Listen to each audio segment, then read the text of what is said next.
Roleplay Retcon does not own any part of the movies we retcon, nor are we associated with the artists who make them. Also, we might not be super kid-friendly, but we're not going to curdle your milk or anything. This series features music by Foot Pound Force. Check them out on YouTube and Bandcamp.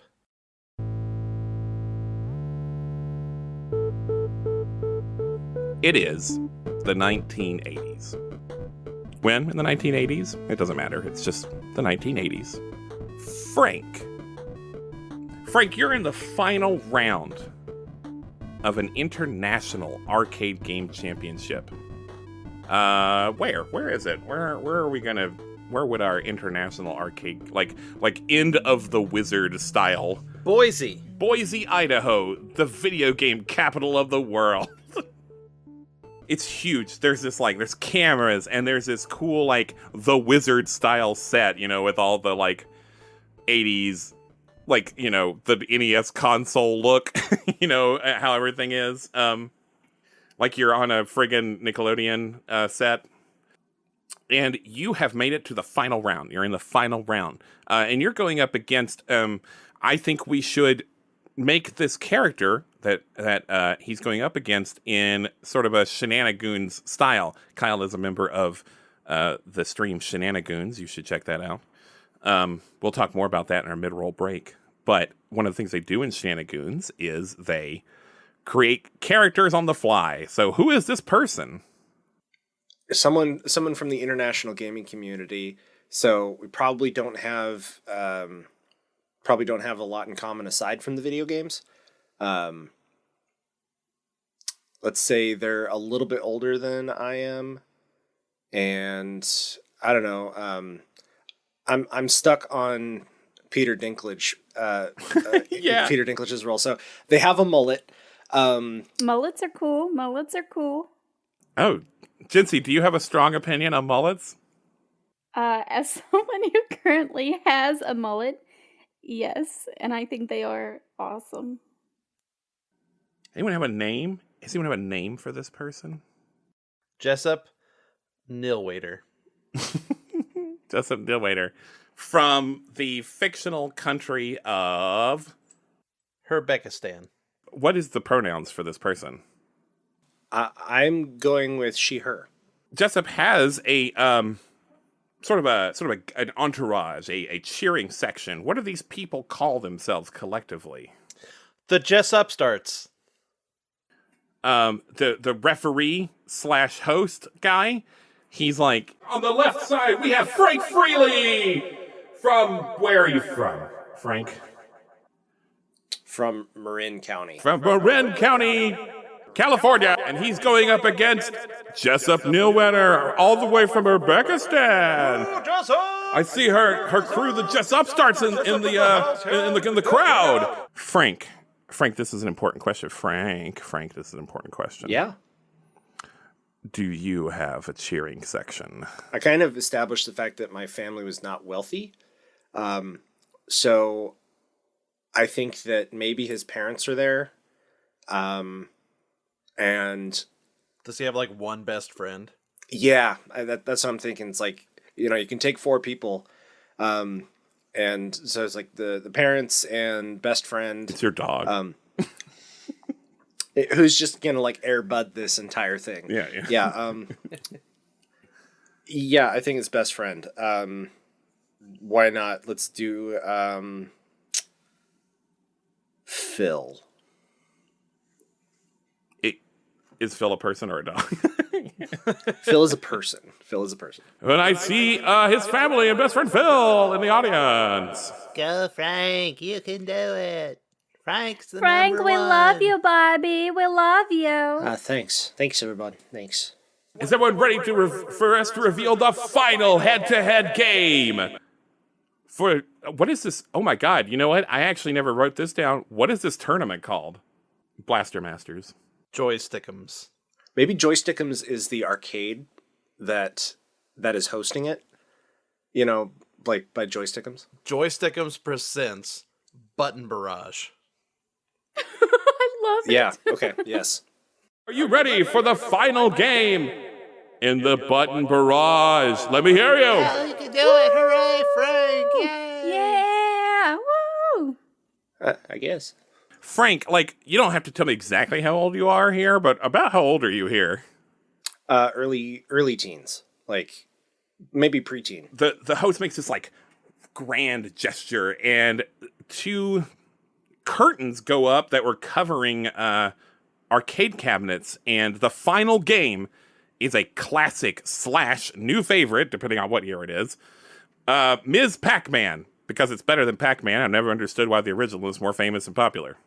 She goes so much faster and she's so much cooler. Yeah, go Miss Pac-Man. Her legs make me uncomfortable. Frank, you and Jessup step up to your machines, and you start playing. Frank, how's it going? How well do you know Ms. Pac-Man? I think he might have played it like with pizza grease on his fingers, on a Friday night, the odd Friday night at the local Joystickums. It's a chain. So I think there's something beyond, something past familiarity, but he's not like intimately familiar with the game.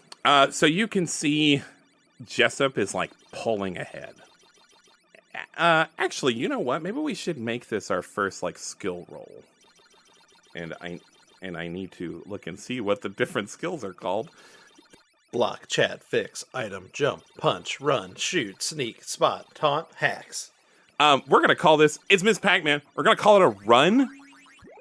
So do me a run skill check. I'm going to do a run. And I think we're going to say it's to overcome an obstacle. Yeah. All right, for overcome an obstacle, that is +2 on top of my +1, so that's 3. That's pretty good. There's 4 outcomes you can get in Fate Core. You can fail, tie, succeed, or succeed with style. So what it is you beat it by 2 shifts. It's called a shift. And that's a success. It means you get what you want at no cost. So you actually start to catch up. You start to catch up to Jessup. You actually made a mistake early in the game, but you've done very well since then. Frank, I want to know, at one point, something happens. I think you know what happens here. Do you do this on purpose or by accident? I think what happens is he is gonna be caught by a ghost, on the way to a power pill, and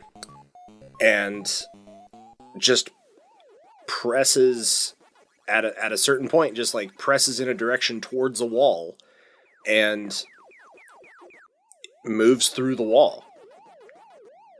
So it's by accident. You've discovered this. Yeah. You discovered that you can move unimpeded by all the walls now. You've sort of gotten behind the maze. You can still get the pellets. The ghost can't seem to catch you. Do you keep using it? Yeah, I think that he's not paying attention to what's going on Jessup's screen, so he has no idea if the game is supposed to be functioning this way. He's probably, because of how well he's done, he's probably further in the game than he had ever gotten at the arcade. Okay. Probably the pressure is like helping force him to perform a little bit better. Your screen is being shown it's sort of piped into a bigger screen up above you so the whole crowd can see it. And everyone can see you do this, including the ref/host. Frank's cheating! Get him out of there! I didn't... Boo! Boo! Boo! It just... No, cheaters! Frank, the ref, looks at you, and he like has this pity in his eyes for a second. He's like, "Sorry, kid," and he goes back to his mic, and he kind of goes back to his sort of persona, and he's like, "Oh, that's, you don't like to see that. That's unfortunate, but Frank Frehley has cheated and is disqualified, which means Jessup Nilwaiter is our new international button barrage champion." Woo! There is kind of a sort of smattering of both boos and cheers. And Frank, I think the boos are probably much louder on your ears. Boo! Yeah, I think he is trying to tune people out, and he's just continuing to play because he doesn't want to turn around and face the crowd because he's probably crying.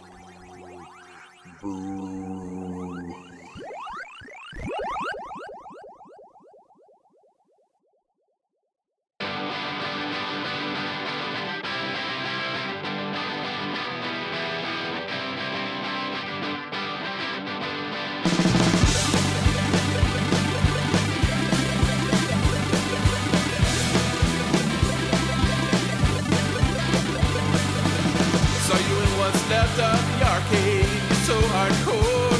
No groupie or you, just you and the high score. Reaching out with a trembling hand to put a quarter down. Why are you here? Where are your friends in the small town? I have never seen anyone so alone. Now it's about time to put up your phone. Press start to begin. Press start to begin. Press start to begin. Press start to begin. And now it is present day. Frank is as old as he is now. And Are we doing an alarm clock smash? well, no. He's awake. It's just kind of morphing into his present day face. It is now fast forward to the present, the morning of the beginning of our story and our impending issues. Where is Frank now? This is the first time that Frank has actually been on a plane in a very long time. So I think that he is still kind of collecting himself at the baggage claim. You know, in my brain, I'm just picturing him like the credits, you know, being like the pieces of luggage that are coming out. And like, you know, he's like waiting for his piece, and then he like gets up, you know, grabs his bag and walks out, and he's, you know, starts heading down the I don't know what the JFK terminal looks like outside. I've never been. He leaves the terminal and then starts heading where he was originally intending to go. Giving you the last of my attention. Do you wanna go? It's nowhere far, just downstairs by the studio. Maybe we could talk about the old days when stores far gone. Back when we were kids and this place was a castle for everyone. We'll find the places. Segue The cameras to Kris Frehley. Their phone alarm goes off. The camera can see that there are several app notifications. So Alex, we did do it. We got your alarm smash cut in. Yes. Their phone alarm goes off. There are several app notifications that say "Happy Birthday." Are there any notifications from real people? My mom texted me and wished me happy birthday. That's nice. It was. Do you want to tell us anything else about your mom? Her name's Paula, and she's great. She's always been there with me. She's 8 foot, 7 foot tall. She's not. She's the normal size person. She wears a big round hat, pale dress. But she is very, she's very nice and caring. She's the one who raised me, and we still keep in touch a lot. Even though she also kind of moved a little further away from Kris, she still keeps in touch a lot, which is nice. We don't live super far away, though. We can still visit each other on the weekends sometimes. What about your dad? Who is your dad? Well, my dad is Frank Frehley, and I don't get notifications from him really on my phone. We haven't really talked in a few years. Nothing bad happened or anything, but when I was really young, they got divorced, my mom and dad, and when my mom moved across the country to New York, and he stayed in California, I would go and visit him over the summers and everything, but then when I went to college and when I had Gina, he didn't really come to my graduation or to the birth of my daughter. So we're just not, I don't hate him or anything. He didn't do anything bad, but I don't know. He just kind of stopped talking to me after that. So it's been like 8 years now since he's really talked to me. Just give me like a quick rundown of your like morning routine, particularly Gina and how she factors into it. Yeah, totally. So I wake up really early and I get Gina up for school. And, we do the How whole... old is she? She is 8 now. She's 8 years old. Can you believe it? As you open the door to Gina's bedroom, She's 30 now, and it's crazy. now you have to collect all 27 dresses to break the curse. No. I guess this is the first thing you've done after you wake up, right? Like, you've not even brushed your teeth yet. Okay. No. And Gina is already awake and has a handmade sign that says, "Happy birthday!" Happy birthday! Oh, Gina, you're so cool. You're so sweet. Thank you. And I run over and I give her a big, giant hug. And now is there like can we say there's like a little montage of like, maybe you're like brushing your teeth together and We brush our teeth together and I I set out her clothes the night before. So she's already, she puts her clothes on and then we make breakfast and, we do all our morning stuff together. So you do have to go to work. It's your birthday, but you have to go to work. Yeah. How are you planning to celebrate your birthday with Gina? So I made pancakes this morning, which was really good. I really love pancakes. And, normally on a school day and a work day, we just eat cereal and Pop-Tarts or whatever. But today I made pancakes, so that was really fun. And then later on tonight, I'm super excited. I'm going to take Gina out to get some pizza. We both love pizza. And then after that, we're going to go to the local arcade because Gina and I love playing video games together. No. No? I want to go with you. You want to go with me what? Where? I want to go. I want to go to work with you. Heck yes, let's do it. I'll just write you, like, a note saying that you were sick today or whatever. No big deal. Let's go. You know that you can probably get away with this. This is the first time you've been absent all year. The school's totally going to accept a parent note at this point. Totally. So you get on the subway to go to where you work. What is it called? What is this giant tech corporation called? It's called Tek-Tite. Tek-Tite. Wink, wink. Tek-Tite. Their slogan is, "Our tech is tight, bro." On the way to the subway, you pass a person you pass a homeless person. Reality is broken. You look at your phone and you see a news article that says the president officially legalizes recreational fracking. Reality is broken. As the subway pulls away, you see another person on the street with a sign preaching about the dangers of same-sex dog ownership. Reality is broken. Okay, hold on. One second. Are the dogs the same sex?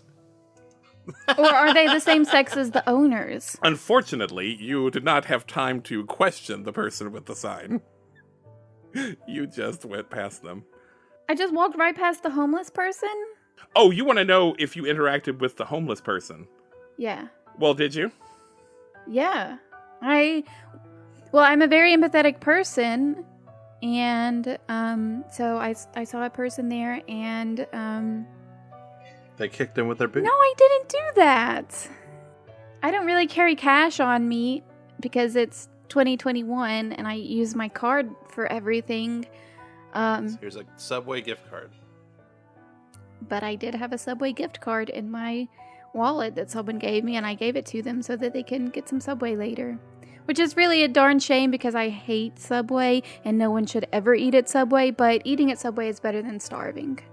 I guess. They have chips. And salads. They have salads. The homeless person takes it but scowls at you and does not thank you. Because reality is broken. That's okay. I understand. I know you do. but I'm actually going to compel the aspect reality is broken, and I'm going to say that it wears on you a little bit, just like everything wears on you a little bit. Do you accept that? I do accept that, yes. Do I get a point for that? You get a coin for that, yes. Oh, yes, a coin. Sorry, that's what we're doing. And I Well, started off with 1 coin? I think you start off with 3. Oh. Yeah, you start Yeah, off with 3. I never said that. I'm sorry.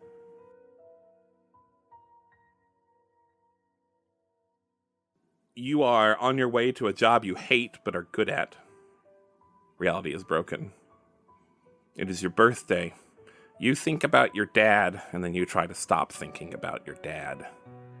Reality is broken. And you look down at Gina, and Gina has, like, not real, like only you see it, but Gina has a kind of glow around her. And she is the only thing that isn't broken. And she is the only person that fixes it. I just love the heck out of that kid.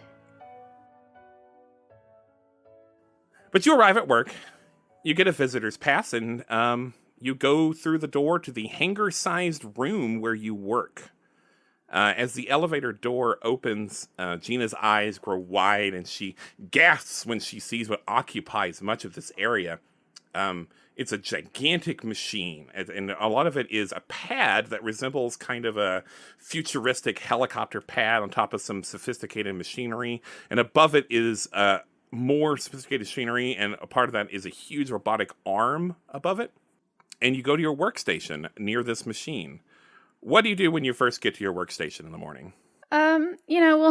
Normally when I first get to my workstation in the morning, I sit down and I take a deep breath and I look, okay, all right, so I turn my computer on and I arrange the things on my desk just so. I don't know how they keep getting slightly moved, but every time I come in here and look at my desk, it's just slightly off. So I have to move the things back to where they are. And while I'm waiting for my computer to boot up, because gosh, it has to go through this server, and even though we're a giant tech company, why can the server not just boot up instantly? I usually take my mug and I go down the hall and get some coffee. Well, as you do this, you see your boss, Hector Avila, is making a sweep of the employees at their workstations, and he approaches you. He says, "Reporter in 5, Frehley. Are you dressed like I told you to?" Yes, sir. I'm dressed to impress, sir. He looks you up and down, and he goes, you look fine. Who is this? Thank you, sir. This is my daughter. This is Gina. It's my birthday, and she wanted to spend it with me. I got a visitor's pass. I went through all of the proper channels and everything, of course. So you remember that a reporter from Wired magazine is coming to do a story on your project that you're working on with this gigantic machine. And so he says, all right, let her stick around. She's cute. Might make you seem halfway human. And he walks away. I hate this guy. So I look over at Gina and I say, that's my boss I always tell you about. Isn't he exactly like I described him? He's a nerd. Yeah. All right, so look, here's my desk. Here are all of my things, just like I told you about. It's kind of boring, though, really. I'm just trying to spice this up for you. I know it's not that cool. You need more toys. You know what? You're right. I do need more toys. You know, I tried to bring in, remember last year when we went to the mall and we got that cute little bobblehead? I tried to bring that in, and then my boss, he likes things to be, well, nerdy, you know? A reporter from Wired magazine arrives, and Alex is going to be this reporter. This is not Alex's character for the actual entire story. This is the only time we'll probably ever see this person. But Alex, tell us about your reporter. My name is Chet Dillback. Why do we let anybody but Alex name characters? I'm a reporter with Wired magazine for technology and and other types of things. Alex, you are interviewing Kris specifically. However, Hector Avila is sort of hovering nearby. So you are being watched, Kris. By the way, Ben, do you have a list of questions you'd like me to ask? I just kind of wanted to see where this is going. I do have a list in case we get lost, but I want to see, like, what do you want to know about the story, Alex? What do you want to know about what's going on in this room? Hello, my name is Chet Dillback. I am a reporter with Wired Magazine. I'm here to do a report on your company and your special projects. How are you doing this evening? Oh, great. Hi, Chet. It's nice to meet you. Wait. Yeah, it's sorry. like 9:30. It's morning. I was on the red-eye jet coming through here. I'm all topsy-turvy. How are you doing this morning? Wink, wink. I'm doing great. Thank you. Wink, wink. Nice to meet you. I'm Kris Frehley. And Kris Frehley. Yeah. Is right. Is that with 2 E's? It's actually Frehley. That is an absurd way to spell that, but I'll get it Thank down you. there. I didn't invent it. Frehley. All right. And Kris, is that spelled with a K or a CH? It is Kris. Kris. Have you thought about pronouns. adding a second S? No. But my pronouns are they, them. All right. They, them. All right. And who is this joining us? Is this another a high-ranking technology person with you? Yes, it is. This is Gina, and she is a pro, let me tell you. A pro? What are you a pro at, Gina? Let me hear it from your own mouth. Animal Crossing! Animal Crossing. That's one of my favorites. Let me tell you. I love the raccoons. I think they're raccoons. They're stellar business. They're actually tanukis. Listen, kid, we're going on with this. All right. and Kris just like nudges Gina a little bit and winks down at her and smiles. So, Tek-Tite is unveiling a new project, I've heard, called Anna, Autonomous Node Assembler. Could you expand on that a little bit? Yes, absolutely. So if you look over here, this is Anna. Right over Yeah. here. The claw arm. Yeah, the big old claw arm. So, yeah, Anna we're really proud of Anna, and I feel so honored and privileged to be a part of coding Anna. But basically, Anna creates lots of stuff like vehicles and structures. Vehicles and structures. Yeah. So we have these things called nodes, which is the N in Anna. And nodes are like building blocks, and they can build lots of different things. And what kind of things? Yeah, would you like me to show you what kind of stuff? Well, I would love that. I've got a little camera here. It's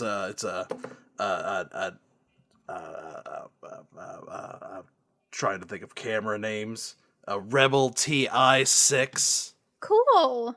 Yeah. It's by Canon. It's a Canon camera. A Canon camera. Cool. So if you come over here, I'll show you how it works. So what Anna does is Anna takes these little building block nodes.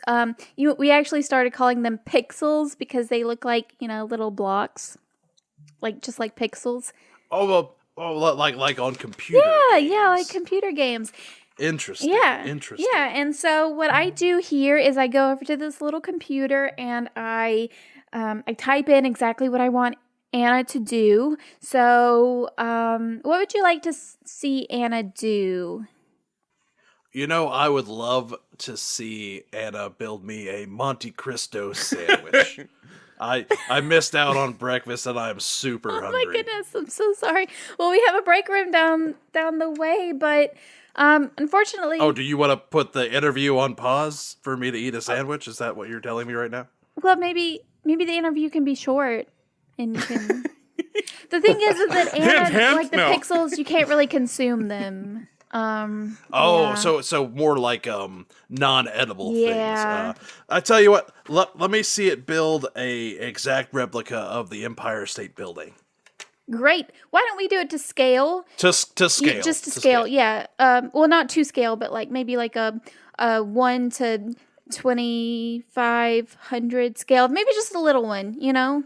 That's gonna put negatives on this interview, but go do what you gotta You could do. actually make a pretty big one. person. Sorry. You know what? Let's do a 1 to 2 scale. Okay, you can't make one that big. that is way You too could make way one too- about a story tall, probably.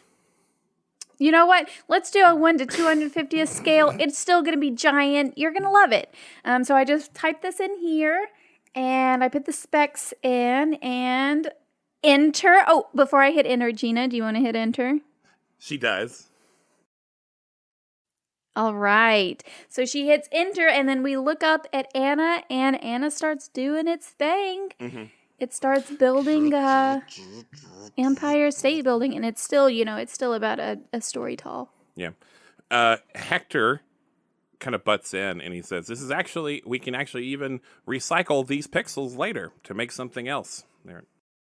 Well, that's fascinating. I look forward to seeing you do that for me. Now, Kris, may I call you Kris? Yep, that's my name. Go for it.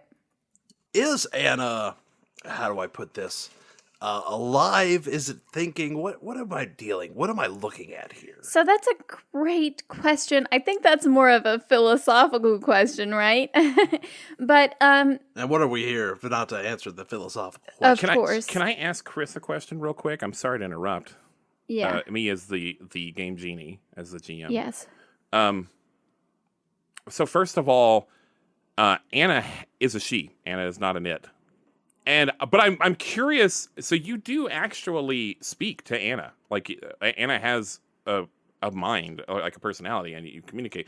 I want to know: do you think your character would want to like be kind of friends with an AI, or would it just be like a work thing?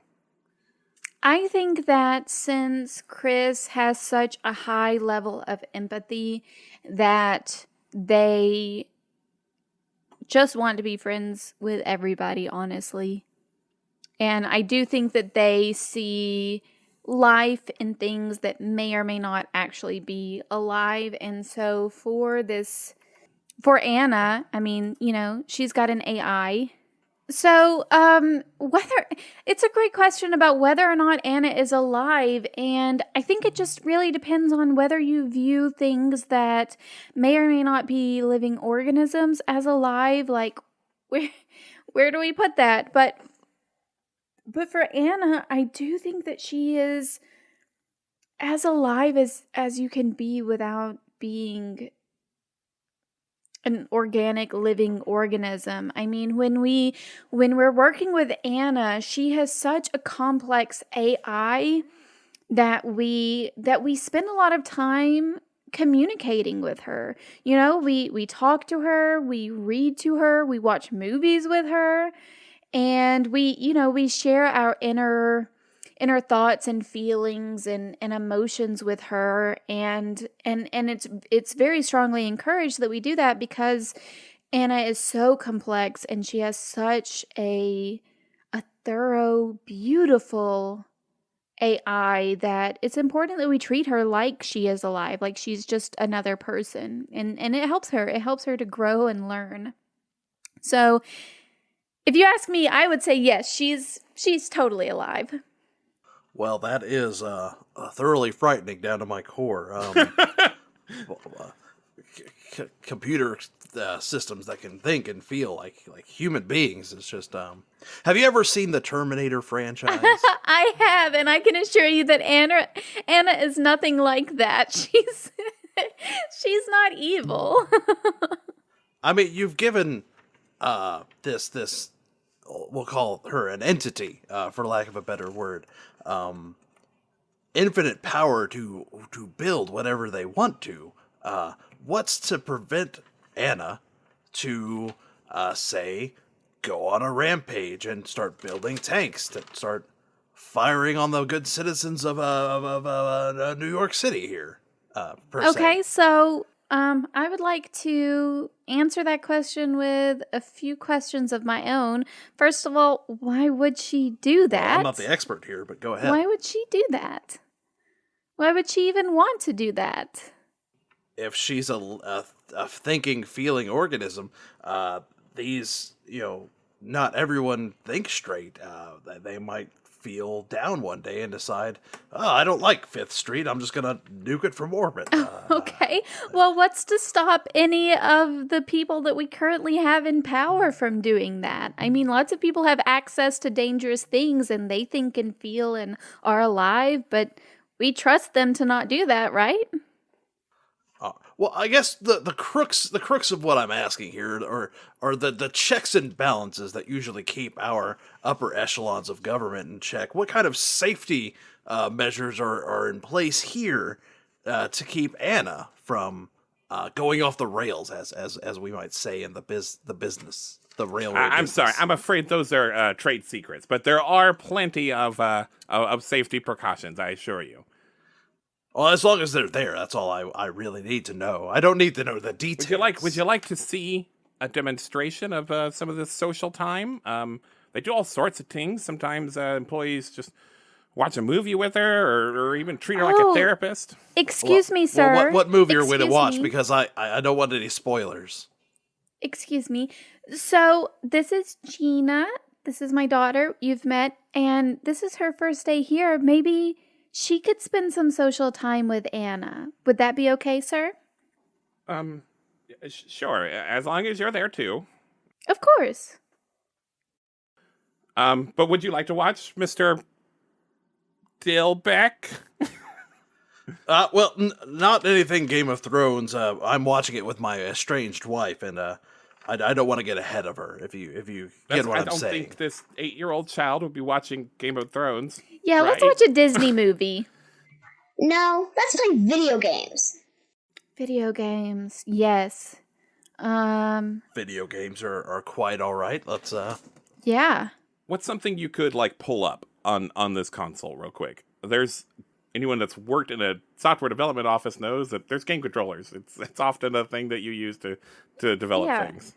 So one of the things that I like to do with Anna often is we play old games together, and one of our favorite games to play together is Diddy Kong Racing. Okay, so you boot up Anna the AI is sort of separate from the actual machinery. So this is kind of the first time you're actually sort of booting up the interface to communicate with Anna. And Anna says, "Hello, Kris. Hi, Anna. How are you doing today?" I am fine. Is this our social time? This is our social time. Is that okay with you? I'm free if you are. I am definitely free. Anna, for our social time today, would it be okay if my daughter Gina joins in? Absolutely. Hello, Gina. Hello. Could you please ask Anna if it's all right that I observe your playtime? I don't want to infringe on their privacy. One moment. Yes, Mr. Dilbeck, you have company clearance to be here. Thank you for knowing my name. A little weird, but okay, proceed. That's not a polite thing to say to someone, Mr. Dilbeck. And Anna is a person, so it's not very polite to say that she's a little weird. You just play Diddy Kong Racing. It sort of doesn't matter how well you play, so we won't do a skill check.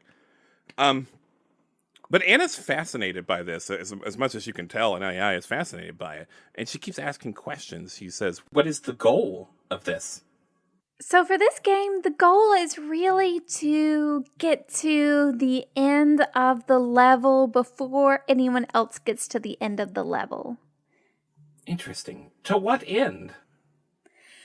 Well, you when you get to the end of the level, you get a prize for it. You get the little golden balloons, and then you get to play more and more and more levels. So the better you do, the more levels you get to play. Thank you for playing this game with me. I think I'm going to do some independent research on video games. No one has ever played those with me before. Yeah, well, I think I have everything I need for the article. One final question I have for you. Which way to the break room was it, and do you have Monte Cristo sandwiches? Because I'm very Kris, hungry. you do know that there is this job sucks, your boss sucks, but you are at a big tech corporation, so there is a nice little cafeteria where there's always food that you can get.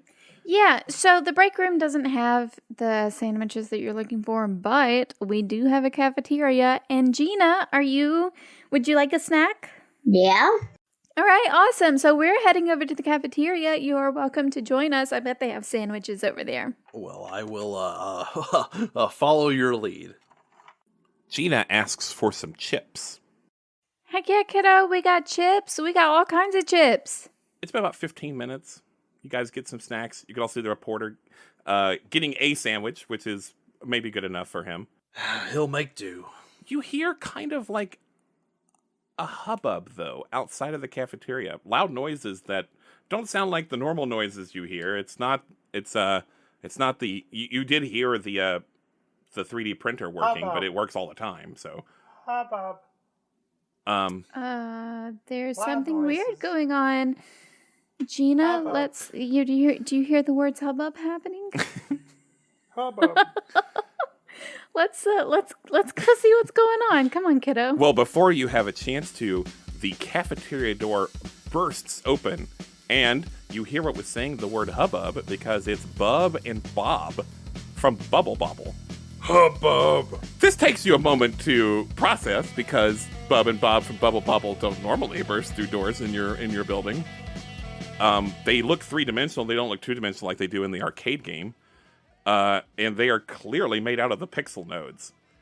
Everyone in this cafeteria freezes and, it takes a moment to process this. And a coworker, Gary, says, "Is that Bub and Bob?" But gets cut off when Bub, or Bob, you're not sure, shoots a bubble made of transparent pixels and captures Gary inside of it.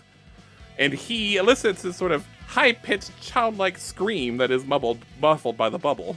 I grab Gina and just hide behind a table. And these characters begin capturing your coworkers through various means. A Bulbasaur grabs Kathy in his Vine Whip. A squad of Yoshis wraps their tongues around the IT department. And Gutsman from Mega Man is approaching you and Gina. He can see us? He can see us behind this table? Give me a sneak action, a skill, and we'll make it opposed. All right, perfect. So I have 1 point in sneak. Nice. And so I'm going to roll my dice. And I got... How do I read this? I got 2 pluses, The pluses are plus and ones. 2 minuses. That's 0. It breaks even. I got 0. Plus and- 1 is a 1. Okay, well, you tied. So, in a contest, if there's a tie for the highest result, no one gets a victory, and an unexpected twist occurs. Well, what is it? I'm surfing a signal. I'm surfing a signal. I can feel it in my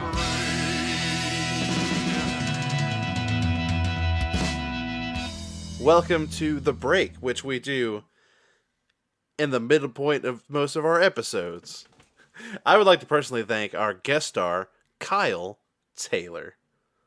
Kyle, thank you so much for being with us. Why don't you tell us a little bit about what you do outside of helping us with the Nerdsmith? Happy to be here. Thank you for having me. I appreciate the opportunity. Like they said, my name is Kyle. I'm one of the executive directors of the Nerdsmith Network. We are a group of podcasters and streamers who love all things nerdy. You can check out our stuff at nerdsmith.org. I am currently participating in our Tuesday night stream called Shenanigoons. It's a long-running campaign. We're in our 3rd season right now. It's the Book of Fables, which is like a fairy tale-esque 5e actual play, and we play on Tuesday nights, 7 p.m. Pacific, 10 p.m. Eastern, on twitch.tv/We Are Nerdsmith. Is this season the one with the teddy bear bard? That was last season. And that was Mike. He was terrifying. He's delightful and terrifying in equal measure. This season is the one that I am blue instead of where I am. Blue as in color or blue as in sad? Occasionally both, but most of the time just the color. I am playing a Furbolg himbo.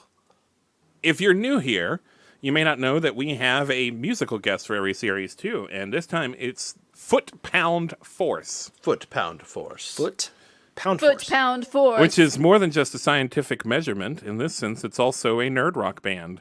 They mostly do like live shows, like gig shows, so you can listen to them on their YouTube channel, which I will put in the show notes.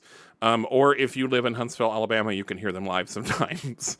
They're mostly that. They're mostly like a live gig band, and so a lot of their discography is live shows. But they have one studio album called "Stuck in the Gravity Well," which most of the music from this series will be pulled from that. They may finish another album before we end, so I'm crossing my fingers for that. Hey, so if you like talking to people, we're people, and we also like talking to people, and you can talk to us in our Discord. It's a little defensive. What? We're totally people. They are people. We're people I can sometimes. We're not vampires at all. We're people, okay? We're not gonna, Talk to us eat we're you. people. Only real people. We would say have to that. practice.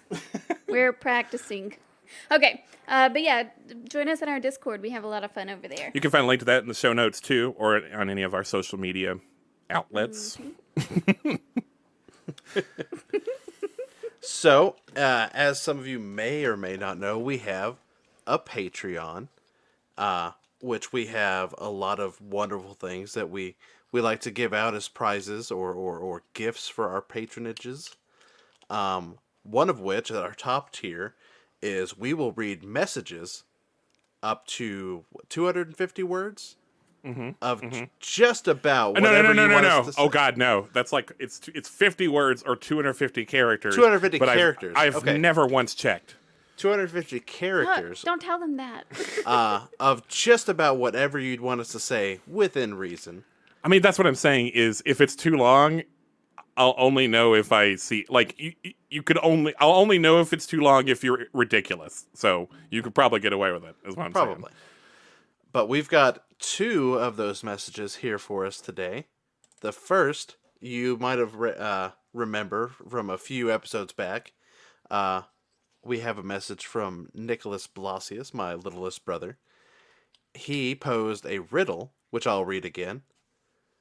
A woman shoots her husband, then holds him underwater for 5 minutes. Next, she hangs him, and right after that, they enjoy a lovely dinner together. Explain. I swear to God, I solved this back when we Ben when we read says it that. first. He says it. I didn't Yeah, he like never said to any Google. of us. Said the I answer to didn't us. Kyle, Google. Kyle, do you want to hazard a guess at it before I reveal Oh, the yes. answer? I think I know the answer. Oh, Should I say it? Should I Say go ahead it. and she's a photographer. Yeah, she takes his picture. nice. A nice little brain teaser from my brother, Nicholas. That was a good one. That was a good one, Nick. Thank you. Okay. I guess I'll read the next one. The next one is from Rob, aka Mr. Universe, and yes, on our Discord. His I don't know what his Twitter. It's Rob. It's Rob T. Firefly, but not the show Firefly. But he doesn't dislike the show Firefly. It was just Firefly before Firefly. Yeah, he's the OG Firefly. Yeah, They named Firefly after That's him. right. Anywho, he says the Modern Technology Podcast Network loves all of your face. Visit them at modern.technology. And you can do Thank you, that Rob. as a personal favor to me. Oh, nice. They're pretty great. Me too. I'm. You might find $1 under your pillow. If you please the Fae. That's right. Which is Alex. Okay, it's been a little while since we talked about this. I want to talk about my friends, our friends, I suppose, at Realms of Peril and Glory, which is a podcast that you can listen to. It's an actual play podcast. It's trucked along at this point. When we first told you about it, they were new, but they have many episodes now, too many to count. Each season of it is a new story told collaboratively at the table. Right now, they're in their first season, Veil, which is an epic mystery thriller set in New Harbor, a city of magic, monsters, and machines. It's funny. It's got a lot of like big guest stars in it, like from Magnus Archives and Wooden Overcoats, some big shows like that. I have listened to it some. One thing I am very impressed by is they have some long action sequences, as action podcasts often do, but they don't get bogged down in combat. They do a lot of character work during the combat, so they evade that very common trap in a elegant way. You can find and listen to Realms of Peril and Glory anywhere you listen to podcasts, or you can go to our specific, unique to us URL at lightandtragic.com/retcon. So thanks to Realms of Peril and Glory. That's all of our... Yeah. As another personal favor to me. Oh, you're just going to steal my thunder, huh? That's right. I've done it. The Fae have stolen your thunder. You're not going to get it back anytime soon. I apologize. Not for free. So I hope you're enjoying the series. Hope you stick with it. Our next episode is going to be on November 10th. Kyle will still be here. Footbound Force will still be here. Well, we know that for sure. We've recorded like 4 of them. Well, they don't know that yet. I just told them. Spoilers. Yeah, we didn't... Oh, spoilers. We didn't fire Kyle. Anyway. So see you then. Like, it's not optional. Get back to the episode. November 10th. Okay. See ya. Stop fooling around.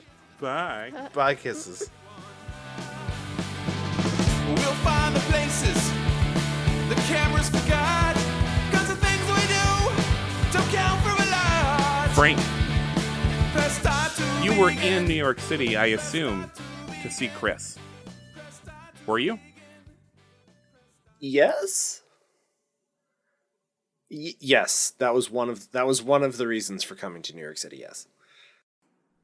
Can we say that Frank arrives right now at Tek-Tite just as all this is happening?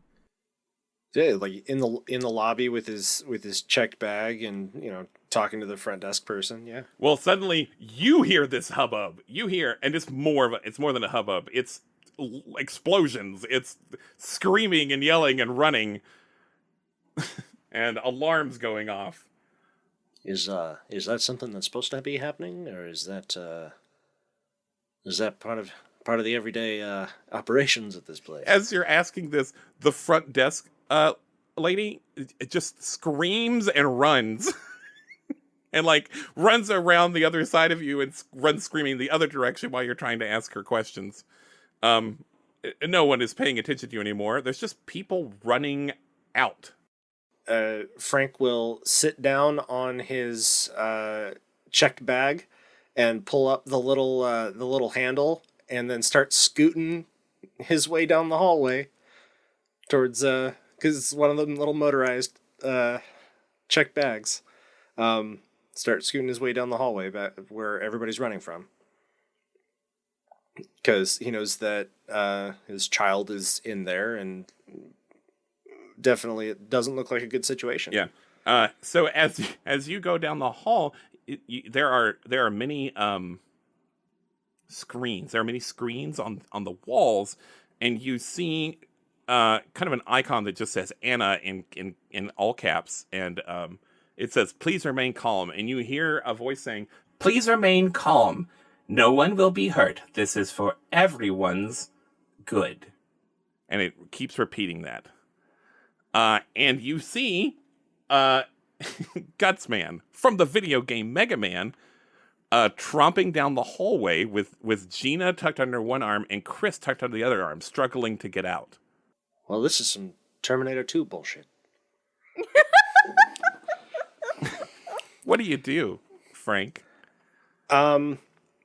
Yeah, I think that he's going to he's going to try to accelerate his his check bag up to try to gain on Gutsman. I'm sorry, I'm not understanding this. Is your bag motorized? Yes, it is a motorized piece of luggage that you can ride on. And this is You've never faster heard of than like these? walking. Okay. Yeah. Oh yeah. Okay. All Like, right. It's like a little go-kart. Hey, hey you. I know where Mega Man keeps all of his important shit. I'll show you where it is. If you can catch me. We're gonna call this a taunt. So you are doing a taunt. I'm not skilled in that. Good luck. You're going to overcome. We're gonna say you're overcoming using taunt. That's a 1. Well, I don't know if this is ever explicitly said in Mega Man, but Gutsman's not super smart. And he goes, oh, and he like he like starts running after you, and like, yeah, he just starts like running after you, like he's gonna follow you. Okay. Yeah. Then Frank's gonna try to lead Gutsman away. I'm not sure. I guess what's going on in Frank's head is like, if Gutsman is here, is Mega Man also here? You don't know. And so, yeah, so it's like, I guess he's just in all of the hubbub. He is trying to spot Mega Man. I don't know. Like, that's the only thing that I can think You of. see a flash of blue running outside where you were just a few minutes ago. And then Frank will head towards that flash of blue. So you're both outside. Gutsman still has Gina and Kris, and suddenly another flash of blue. There's so much going on. You just can't quite see what it is, but you know it's blue. It goes the other direction, back inside, even though you're trying to, maybe get him to look somewhere else.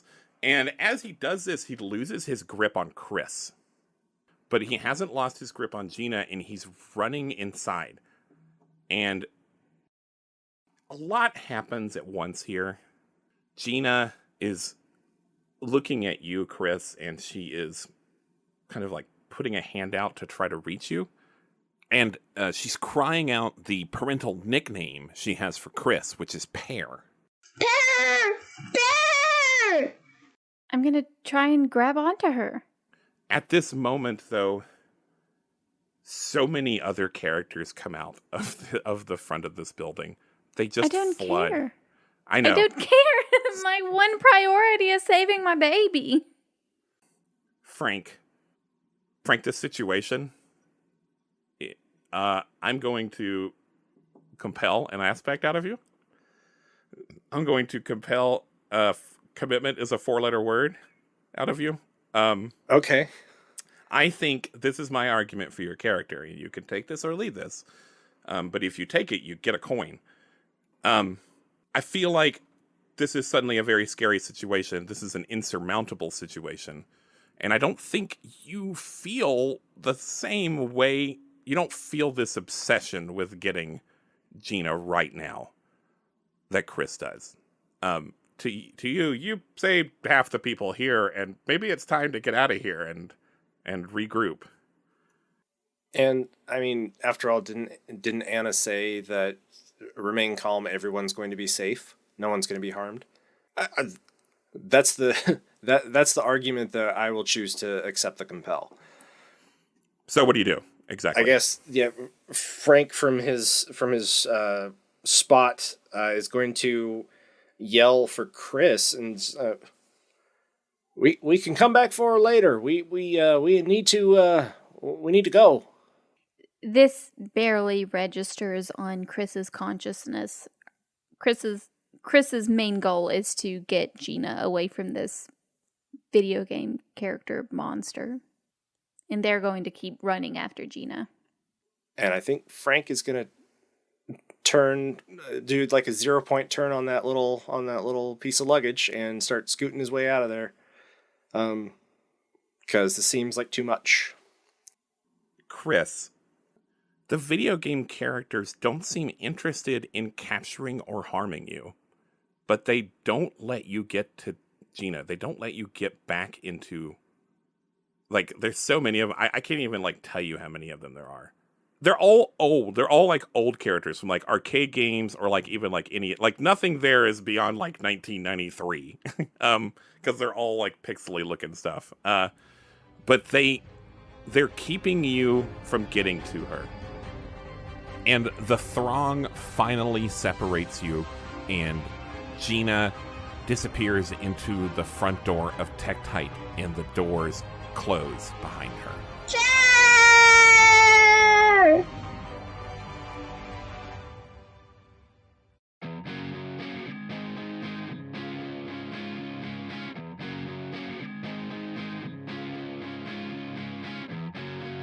I have a dream,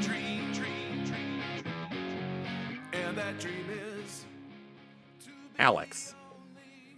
Yeah. Hank's eyes blink, and he wakes up looking at the sky. There are trees around him and grass underneath him.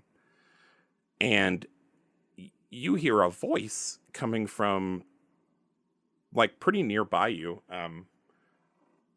that the audience would recognize as Anna's voice. And she says, but you don't know who this is. And she says, Hello? Are you online? Or I suppose humans would say awake? Yeah, I think I am. What's your name? Hank.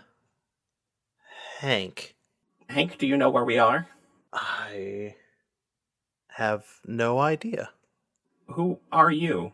If I know that's a strange question, but who are you? Other than Hank. I'm Hank. Is that all you know? That's odd. you have a satchel around you.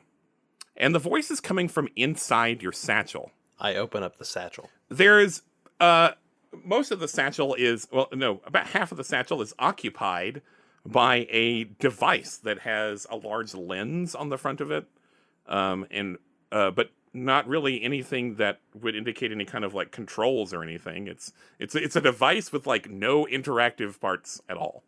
But you realize that that's what the voice is coming from, and she says, If you are wondering what to do next, I have a favor to ask. We might figure out some of your memory issues too. What have I got to lose? and you stand up, and she says, Walk this direction. and something projects out of this lens, and it can even go through the satchel, and it's like an arrow that's pointing to where you need to go. I resolutely nod, shut the flap on my satchel. I adjust my blue polo shirt, and I start marching resolutely in that direction. I must admit, Hank, you are not what I was expecting.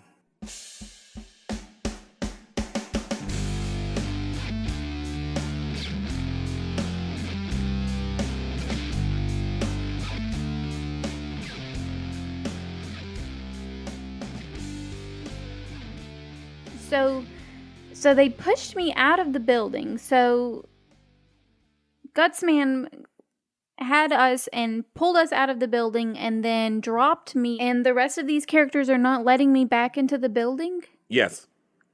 So I'm fighting and I'm clawing and I'm running, and there's just like boo koodles of them who are not letting me into this building. Yes.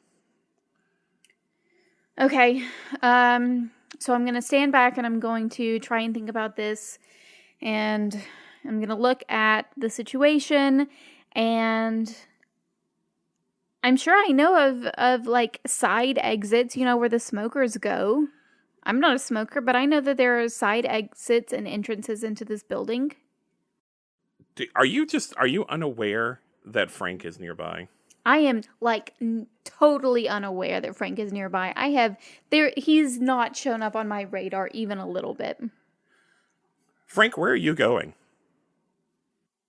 Well, I mean, the character started going back inside, so I think that at a certain point he would like slow down and stop, and kind of curiosity getting the better of him, gonna scoot his way back towards where the building was, and see what there is to see. if Kris is out in front of the building, then he would just kind of troll on up to Kris. Well, Kris is just like pacing in front of the building, trying to figure out what to do, how to get in there. As you are banging on the doors and looking around for smoker exits and such, a bunch of Tetris blocks begin falling from the sky and nearly crush you.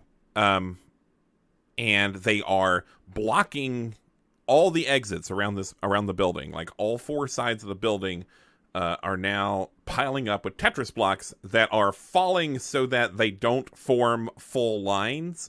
But the holes in the lines are not anywhere useful. They're not around windows or anything. So these Tetris blocks make a solid barrier that you cannot get through now. All right. It's been hours. You have not stopped trying to get inside of this building. And in that time, some other pixelated entities have shown up. And they are a Koopa Troopa from Mario and a purple snake from what you assume must be Q*bert. And they haven't tried to harm you at all. They've just laughed off your attempts to get inside. You're just a tiny little person, and you can't do anything against this super material. And has Frank helped at all, I wonder? Yeah, I think it probably, if they'd have gone in opposite directions, kind of circling the building, seeing if there's any sort of like points of egress or ingress. Yeah, I think as far as like a scouting thing, but as far as actively tried to do something, maybe like kicked a brick wall at some point to, see what it felt like or what was actually, going on, but more surface level research type stuff.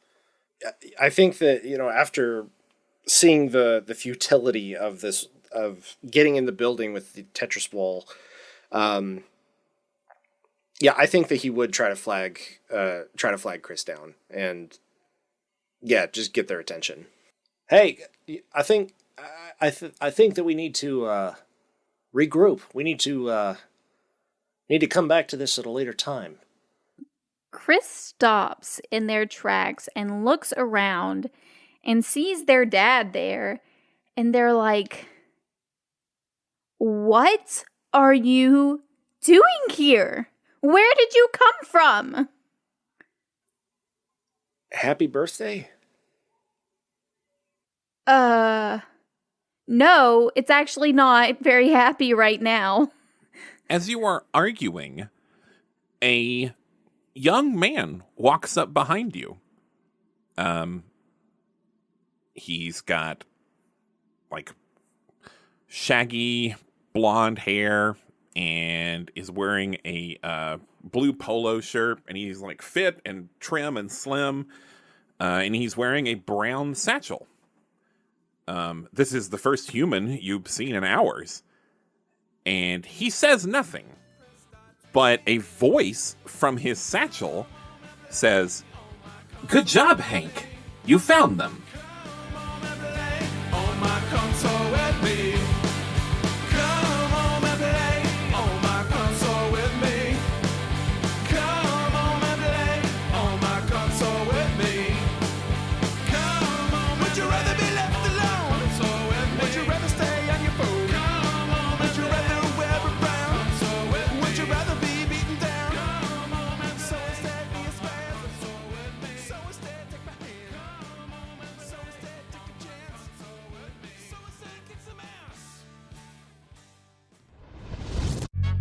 Welcome to Realms of Peril and Glory, an all-new actual play podcast. There are guided tours once a week. Come on, Dorbrennan. How about you filthy timepiece? RPG is home to hilarious stories. The thing that kicks off a really good tale is, when they take their tops off. Sorry? When you're reading, like, Don't worry. And thrilling adventures. There's bad guys, there's an ogre. Probably best if you stay here. Sorry, I'll be back soon. Why am I tied up? That was your sibling, not me. Bye. Each season is an all-new actual play story told collaboratively at the table, featuring guest players from the Magnus Archives. I remember being in the water, and that was awful, and now I'm not in the water, and that's much better. Wooden overcoats. I am a snowman. I have one job, and that is to stand in place. I was doing that very well. Yes, and she might come back 9 times more powerful with lots of food and kippers. We fix space junk. On the surface, you might look different, but you're very, very similar inside. And I can vouch for that. And more. What I am about to tell you stays in this room. Got it? You don't happen to know where there's like secret plans about meat and smoothies? Ducks? Did you say ducks? Did you say ducks? Did you say duck? You can find Realms of Peril and Glory wherever you listen to podcasts. We're gonna have a good laugh, then we're gonna possibly cry, and then we'll grab dinner.